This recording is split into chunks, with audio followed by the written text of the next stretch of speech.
Hi there everyone, welcome to Creative Coloring with Erum. I had a lot of requests to share a video tutorial for this card. I'm using one of my go-to color palettes. I think the cards always turn out amazing, so I thought I'd share it with you as well. I'm sure you will love it. If you have trouble understanding what I'm saying, please turn on the closed captions by clicking the CC button. I will use the gorgeous Billowing Peonies stamp set. I've already stamped the smaller image from this set in embossing ink onto classic crest solar white cardstock. This is 80 pounds, by the way. I will use antique gold crisp embossing powder to cover the image and then heat set it. I will place the stencil 8S over the larger flower and start by adding pink pearl crisp dye ink. The ink blending that I will be doing today is not going to be one solid color. And this is what is interesting about it. I call it transitional inking and it flows from one color to the next. And you must have watched me do this previously too. I will share one of those videos where I share two great color combinations at the top right and also in the description too. The other colors that I will add here are Rubellite and Deep Iris Crisp Dye Inks. I will make sure that I am not adding too much pressure while inking so that I get a light result, as two of these colors are quite dark. Once I have colored the bigger flower, I will ink the other flowers on the same stencil. Next, I will use the 9S stencil lining up the flower centers and repeat the same inking process using the same colors but increasing the pressure of my hand slightly. But I won't follow the same inking pattern. I won't worry about applying the inks to the same places as before. This creates a beautiful pop and variation. Don't overthink when doing this. You will see how gorgeous and organic your result looks if you try to just go with the flow. Using the same stencil 9S, just rotating it, I will ink up the flower centers with Dark Night Crisp Dye Ink. I absolutely love this color. Next, using stencil 10S, I will again repeat the same ink blending, moving along the areas and applying ink with a heavy hand. You will notice that I go over some areas to add pops of purple and peach and also ink blend, mix the inks together. This adds interest to the layer. You can do this with all the layers or just a couple.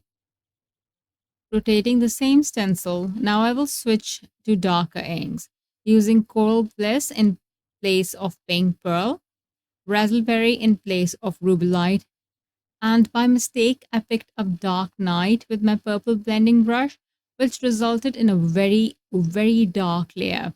But I made it work by adding the dark pigment selectively over petals closer to the flower centers, where there would be shadow. And I did this with a light hand as Dark Night pigment is quite dark. This is a stenciling technique that I use whenever I am in a crafty rut. I have shared it before, both for coloring and inking. So I hope you will try it. If you want to see more tutorials from me, I have a coloring series, Creative Coloring with Erum. Make sure to subscribe to Altenew so you don't miss out on any upcoming videos. Placing the 11S stencil, I will use Dark Night to ink up the flower centers and for the leaves. I will apply ink with a heavy hand to the base of the leaves, keeping the tips light. To add the layers, I will place the 12S stencil and add the Dark Night Crisp Dye Ink with a heavy hand. I think that the inking mistake worked in my favor. It added the perfect balance and contrast.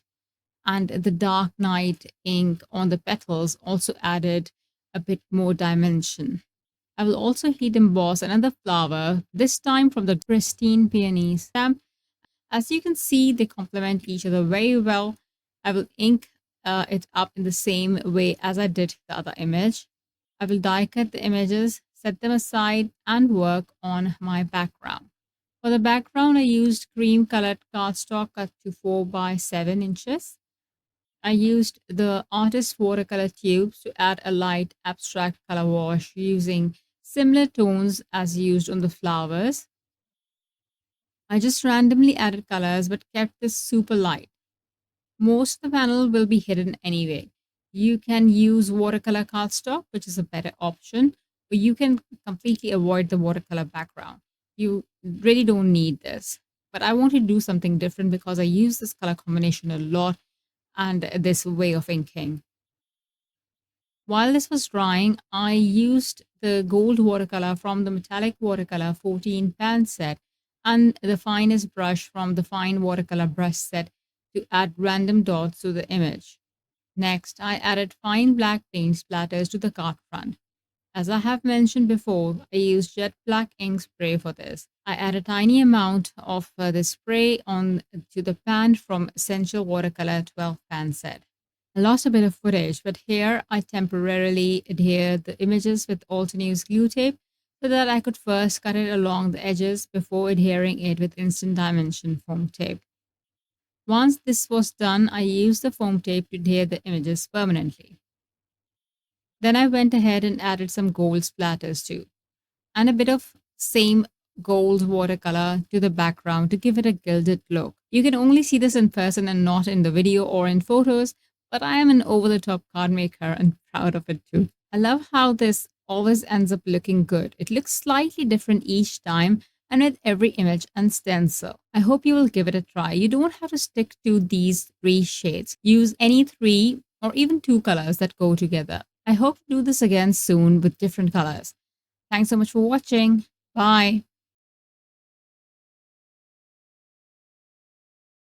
Hello there! Did that video just spark your creativity? And do you want more project ideas and inspiration videos too? Well, if you do, please make sure that you subscribe to the Altenew YouTube channel.